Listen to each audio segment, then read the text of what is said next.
Starting point இதில் புதுசாக தொழில் தொடங்கணும் என்னெல்லாம் நம்ம பண்ண வேண்டியிருக்கு அப்படின்னு பார்க்க போகிறோம். முதல்ல ஒரு தொழிலுக்கு பெயர் வைக்கணும். அப்புறம் இரண்டாவது இடம். பல பேர் இங்கே தான் பெரிய தப்பு பண்ணிடுறாங்க. நம்ம பல சமயங்களில் பார்த்துருக்கலாம். எங்கேயாவது புதுசாக ஒரு கடை திறந்துருப்பாங்க, ஒரு ஹோட்டல் திறந்துருப்பாங்க. அப்புறம் சிறு நாட்கள் கழித்து பார்க்க போனீங்கன்னா அந்த இடத்துல சரியாக வியாபாரம் ஆகலை அப்படின்னு சொல்லிட்டு க்ளோஸ் பண்ணியிருப்பாங்க. வேறு ஏதாவது ஒரு இடத்துக்கு மாட்டியிருப்பாங்க. போர்டு வச்சுருப்பாங்க வெளியே, இங்கே செயல்பட்ட இந்த கடை இனிமேல் இந்த இந்த முகவரியில் செயல்படும் அப்படின்னு நம்ம அடிக்கடி பார்க்குறோம். ஏன் அப்படின்னா முதல்ல அவங்க தேர்ந்தெடுத்த இடம் சரியாக இல்லை அப்படிங்கிறது தான், வேறு ஒன்றுமே இல்லை. ஆக இந்த இடம் தேர்ந்தெடுப்புகளில் மிக முக்கியமாக இருக்கணும். இந்த இடத்துல நீங்கள் பார்த்தீங்கன்னாக்க எந்தெந்த மாதிரி இடம் தேர்ந்தெடுப்பாங்க அப்படின்னு நீங்கள் பார்க்கலாம். இப்போது ஊதுவத்தி, கற்பூரம், பழம் இதெல்லாம் விற்கிறாங்க அப்படின்னா பக்கத்தில் ஏதோ கோயில் இருக்கணும், அங்கே தான் அந்த மாதிரி பண்ணியிருப்பாங்க. நோட் புக்கெல்லாம் வைக்கணும் அப்படின்னா பக்கத்தில் ஏதாவது பள்ளிக்கூடம் இருக்கணும். இது பொதுவாக எல்லா இடத்துலையும் இருக்கக்கூடிய ஒரு விஷயங்கள் தான். ஒரு மளிகை கடையை கொண்டு போயிட்டு ஒரு கோயிலுக்கு பக்கத்தில் யாரும் வச்சுருக்க மாட்டாங்க. பொதுவாக அப்படி இருக்காது. அது எங்கே இருக்கும் அப்படியே சுற்றுப்புறத்தில் எல்லாமே குடியிருப்புகளாக இருக்கணும்.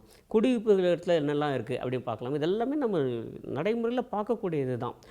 குடியிருப்புக்குள்ளே என்ன இருக்கும் அப்படின்னா ஒரு காய்கறி கடை இருக்கும், இன்னும் ஒரு பழக்கடை இருக்கும், ஒரு மளிகை கடை இருக்கலாம், ஸோ ஸ்டேஷ்னரி கூட இருக்கும்.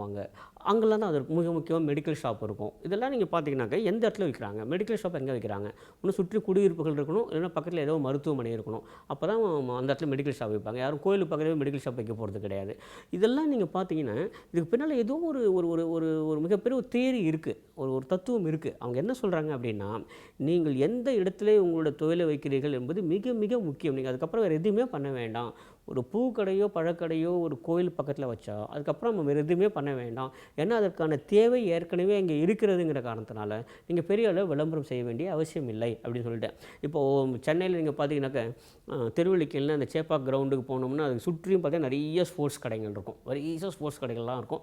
எங்கே அதிகமாக இருக்கிறது அப்படின்னு பார்த்தோம்னா ஒரு ப்ளே கிரவுண்ட் இருக்குன்னா அதை சுற்றி நிறைய ஸ்போர்ட்ஸ் கடைகள்லாம் இருக்குது. சென்னையில் பார்க்கலாம், எங்கே போனாலும் பார்க்கலாம்.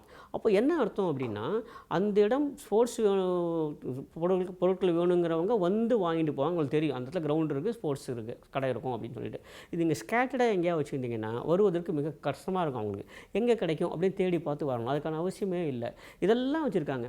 இப்போது மிக முக்கியமாக நீங்கள் பார்த்தீங்கன்னா ஜெராக்ஸ் கடை வைக்கும்போது நீங்கள் பார்த்தீங்கன்னாக்க மிக அதிகமாக எங்கே இருக்கும் அப்படின்னா பள்ளிக்கூடத்து பக்கத்துலேயே வச்சுருப்பாங்க. நிறைய இடங்களில் பார்த்தா தெரியும், நம்ம தேடி போக வேண்டாம்.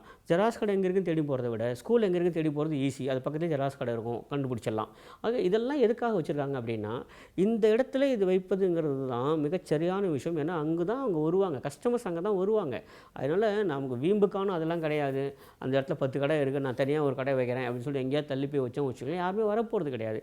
ஏன்னா வித்தியாசமாக சிந்திப்பது என்கிறது வேறு இடத்துல வரணும், இடத்துல வரக்கூடாது. இடத்தை பொறுத்தவரையில் எங்கே அதிகமாக மக்கள் வருவார்கள், இதற்கான கஸ்டமர்ஸ், இதற்கான வாடிக்கையாளர்கள் எங்கே அதிகமாக வருவார்கள் என்று பார்த்து வைக்கணும். ஆக இடத்தை தேர்ந்தெடுப்பது என்பது மிக ஒரு முக்கியமான விஷயம். இதில் இது மாத்திரமே இல்லை, லொக்காலிட்டி மட்டும் இல்லை, இன்னும் மிக முக்கியமான விஷயம் இருக்குது. அது என்னென்னு பார்ப்போம்.